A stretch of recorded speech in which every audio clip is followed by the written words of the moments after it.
Hi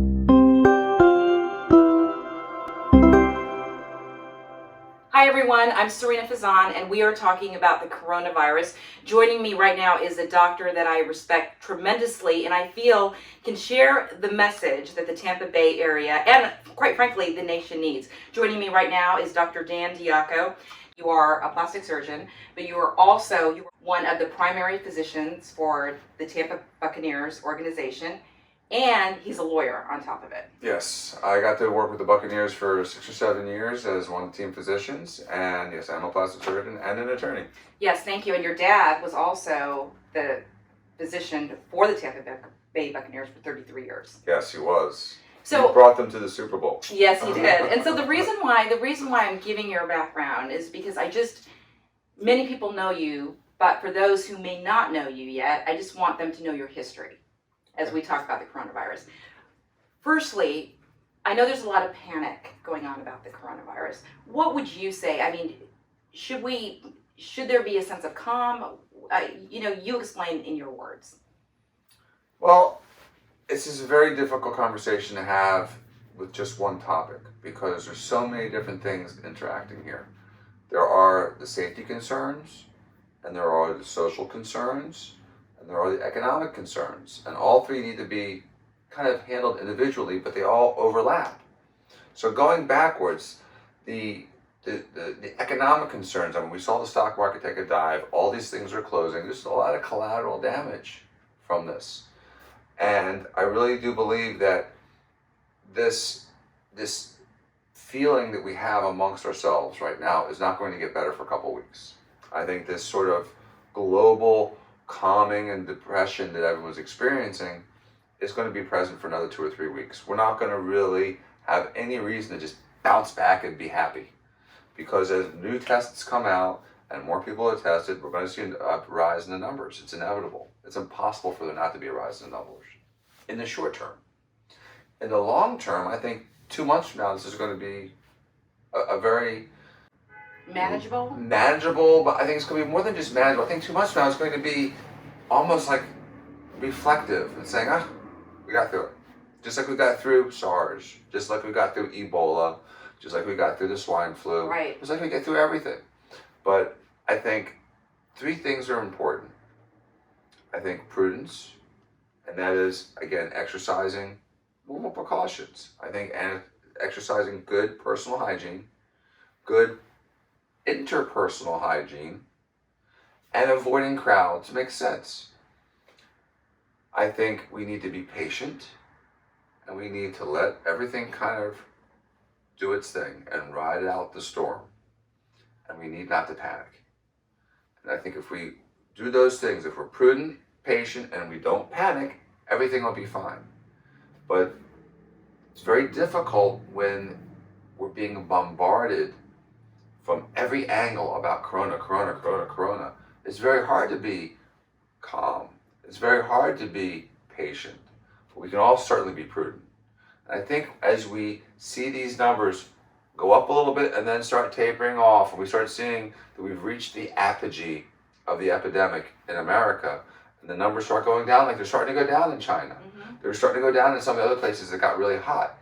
And when that happens, I think it'll be like, the whole country can exhale, and we can start going back into what was really a wonderful spring in economy. We were doing so well, and out of nowhere, it shows that we are vulnerable to things like this, a disaster. This is like a natural disaster. Because, man-made, not man-made, new virus, old virus, at any given time, a disease can wreak havoc on a society. And now we have measures to try to mitigate the damage, try to minimize it, try to not have it peak so aggressively. Because as long as there's a slow rate of infections, we'll be able to manage it. If there's a massive peak of infections, that's going to be the part that's difficult, because that will overwhelm the healthcare system a little bit. Fortunately, most people have minor symptoms. And unfortunately, Florida is filled with old people. And so they are the susceptible group. They are the susceptible population. And I do think that we need to be protective of our elderly. We need to think twice about putting our elderly in harm's way. So people in nursing homes, people over 70, those people should be extra precautious. I do think that in order to protect the community, hand washing, personal distance, avoiding massive crowds is prudent. I think that makes sense. I think that will do nothing but help. I have many questions though, and let's start. You mentioned the elderly, of course, which we need to talk about. You are a physician, you're a lawyer, but your most important job is being the father of two amazing children. A lot of people are panicking right now, as you know, and kids are not going to school. So what would you say to parents out there? I'd be more concerned about my father than my son. Okay. And I think that's what most people need to really focus on, their parents, not their children. I think our parents are much more susceptible, much more vulnerable, much more fragile. Children aren't getting very sick. There's not a lot of child deaths, if any. They may be carrying it, but we don't know because we haven't tested everybody. I think the big realization we're going to have over the next 2 weeks as all these multiple tests come out, there's a lot of people walking around with coronavirus that aren't sick. That fact, which is scary in the sense that it's more spread than we thought, but really is comforting to know that most people aren't getting that sick. And so, just like, the flu, a lot of people get the flu. Everyone gets the flu. People get sick, they may or may not have it, they may or may not get flu tested. A lot of people get sick every winter. Thousands and thousands of people probably come down with the flu. And, there's a certain number of deaths every year, but when compared to the thousands of people exposed to it, it's relatively minor. I'm talking 0.1%. When we look at this now and we start taking the right numbers, you need to know how many out of how many. We don't know either of those numbers. So it's hard to come up with a percentage survival. But when we have a real understanding of the denominator, how many people were really infected, how many people really got the virus, then we can give a more accurate indication of its mortality. And I've heard, as high as 3.5%, and I've heard as low as 0.1% as recently as today. So the numbers are they're all over the place. And it's going to be very difficult to get a consistent message because the data keeps changing. The information keeps changing. The conditions on the ground keep changing. And until we have some consistency, it's going to be confusing. It's going to add to panic. It's going to add to overreaction to this. I don't think it's as bad as everyone thinks it is. I think if we just are prudent, patient, and don't panic, then everything will be fine. 2 or 3 months from now, I'll be like, it was nothing. Okay, I mean, that is comforting. And, and I think that's how it's going to play out. We're going to be really, really scared, and we're going to overreact, and that may be functional. That may be how we get past this, by this draconian reaction that we have now. Shutting down travel, shutting down sporting events, all the kids from college going home, which still doesn't make sense to me. They should have kept them there for spring break, kept everyone intact. I think the less that people move around the country, the safer it'll be. But if one of us had it, and then we had to travel, now we've exposed an entirely new community to what we had. Okay, Dr. Diaco, speaking of travel, and also these major events, I mean, the NBA for the first time ever has suspended its season. We're seeing that with the National Hockey League. We're seeing many major events shutting down. Do you agree with that? Is that the right thing to do at this point? If we can stop 30,000 people from being in one room together and then going out back into the individual worlds, that makes sense. I think it's a little excessive, but it also may be the secret to stopping the spread of this. And again, it's going to spread. A lot of people are going to be exposed to it. The secret is slowing it down so that we don't overwhelm the system. That's what the federal government and the international governments are all most concerned with. They're not concerned about the mortality. They're not concerned about the disease itself as much as they are of overwhelming the system. Because we can take care of all of this, but we just can't take care of all of it at once. That gives me goosebumps because, I've talked to you about my brother who's a chief of neurosurgery. And he said to me, and tell me if you, I'm sure you both agree because you both are on that level, that science will catch up. There's a lot of brilliant people in the world. And in the meantime, just sanitize. Be prudent. Okay. Be prudent. Go to my initial thing. Prudent, patient, and don't panic. Because if we're patient, then this will all play out. And again, most viruses, when they grow and spread and spread and spread over time, weaken. and they burn themselves out. It's happened time and time again throughout history.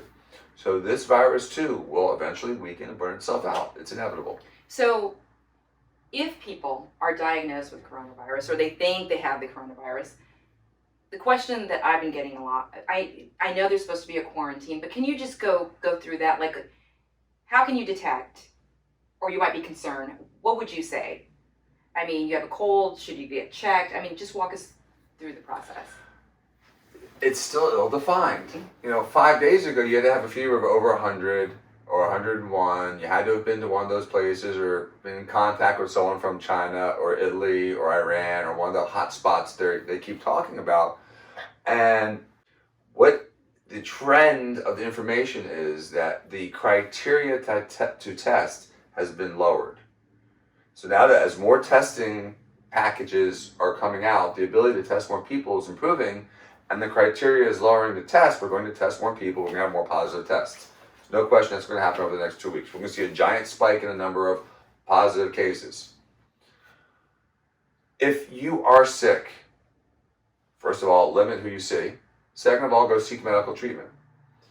I would consider going to an emergency room if you're really sick, or going to the health department and calling them and asking them where the quickest way to get tested would be, what the quickest venue to get tested would be. Because that keeps changing. Who's got the tests? Do the emergency rooms have the tests? Does the health department have the tests? They're kind of being distributed over the next week. I don't know who's going to have the quickest access to the most tests. We don't know. I haven't been told. So right now there's hotlines, there's things you can call, but it's still a little ill-defined to that average person out there that's not sure. Am I sick? Am I not sick? Call your doctor. Go to the emergency room. The ability to test will improve over the next few days. But again, be prudent. Sanitation. Be safe. And I think if everyone does that, everyone will be fine.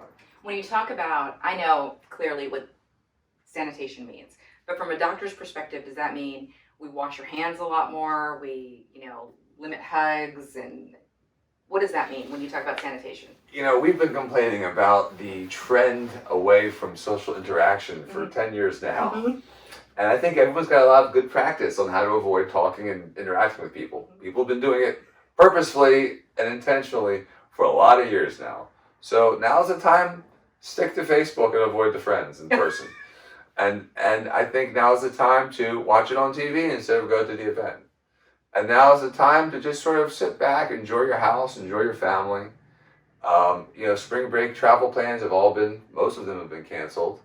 We live in Florida, we have beautiful beaches. Go to the beach. I don't think the beach is a very unsafe place. It's not super dense. Most people are more than 6 feet apart. You're not hugging and kissing everyone at the beach. It's hot, it's humid. Those are all things that are counter to transmission. And we live here, and we're not traveling to these weird places. So, and we're not also all intersecting at an airport. If you think about how many people go through an airport from all over the world at once, I would avoid airports. I think airports are a good thing to probably avoid right now. I would avoid cruises. I wouldn't go on a cruise right now. I'd avoid a plane flight and a cruise. Buses, I may avoid those. I think that even an Uber would be something to be a little cautious with, because I don't think the Uber driver is disinfecting his seat every time. But I don't think we need to go overboard and just hide in our homes. I think we can go about our normal lives, just take care of those things that could increase your exposure. Don't meet a bunch of strangers in a place where there's a collection of people. Don't fly, don't go on a cruise, avoid sporting events. Do the things that they tell us to do. If we follow what they're suggesting to do, we will slow the rate of rise of the number of infections. We will not overwhelm the healthcare system. And like I said, in 2 or 3 months, this is going to be nothing. This is going to be a bad memory. That is calming. That is calming to know. Is there anything that you would like to add that you didn't feel that I asked you, that you feel that's important that we address? Just, if you feel like you may be sick, seek medical attention earlier rather than later. For 2 reasons. Number one is you don't want to spread it around. And number two is you want early intervention. People talk about like pink eye. Pink eye doesn't kill you. Pink eye's not that bad. I don't want it. Do you want it? No, absolutely okay, not. that's just pink eye. Right. I don't want coronavirus, but if I get it, I'm sure I'll be fine. but I don't want it. You don't want it. Let's try to avoid it. We don't need to just go ahead and infect everybody and see who dies and who lives. That would be one way to solve the problem. Just give everyone the infection, see who dies and who lives, and that's it. But I think that if we avoid the opportunity to contract the disease, and if we contract it 6 months from now, it's not going to be as strong as it is today. You know, I asked you if you had any other questions, but just by mentioning what you just talked about, I do have a question, because when we were talking about your dad and your son, you said you'd be more concerned about your dad. Going back to the school issue, I know you mentioned with all these universities, just keep the kids at school. Don't disseminate them throughout the world. Yeah, so for parents, college age kids, keep them at school. What about the young kids? Keep them at school too, or what do you think? What do you think? You know, again, I don't know how they're going to let every elementary, middle, and high school child out of school and expect someone to pay attention to them and supervise them when everyone's working. So even though school is not a substitution for daycare, a lot of parents work. Yes. And are expecting the child to be in school for those 6 to 8 hours a day, and have been planning around that. And so if all of a sudden you release all school-age children to their families, it's just going to cripple everything. Yes. This is another one of those little collateral damages that they haven't thought through. So children aren't dying from it. Children aren't even showing many symptoms from it. I think it's a little paranoid to try to send all the kids home from school. They're not the risk group. They're not the ones we're scared about. We're scared about old people, not young people. Okay. And so straining the system further, I think is unreasonable. I don't think we need to all climb into our bunkers and hide and wait for the end of the world. It's not happening. This is a relatively minor upper respiratory infection to most of the people that catch it. So we're being extra cautious, which I think is good. But I don't think we should be completely fearful of living and carrying on our lives. And these small steps we can take by, again, just being a little bit more prudent to what's going on around us and being a little bit more sensitive to it is reasonable. It's not gonna destroy anyone's life by avoiding a football game or a basketball game or a baseball game for a couple months. And even if it goes into the summer for a little while, it's okay. Dr. Diaco, you always offer very interesting perspectives, and also thank you for giving us a sense of calm and clarity as we move forward. 2 to 3 weeks, you said, or 2 to 3 months. 2 to 3 months, I think this will be past us. I think the next 2 weeks will be a little scary for some people because I think the numbers will rise dramatically. And then once we reach the apogee of the infection rate and they start coming down, everyone's going to be, okay, we're getting past it. And then also, as that number starts coming down, we will know that we have not overwhelmed our healthcare system. When it comes to days like today, we're like, thank God for a real healthcare system that is filled with talented people. They will figure this out. Yes, for sure. We have the science. Yes, we have the science. Thank you so much, Dr. My Diaco. pleasure. And thank you so much, everybody, for watching. I'm Sarina Fazan. Thank you.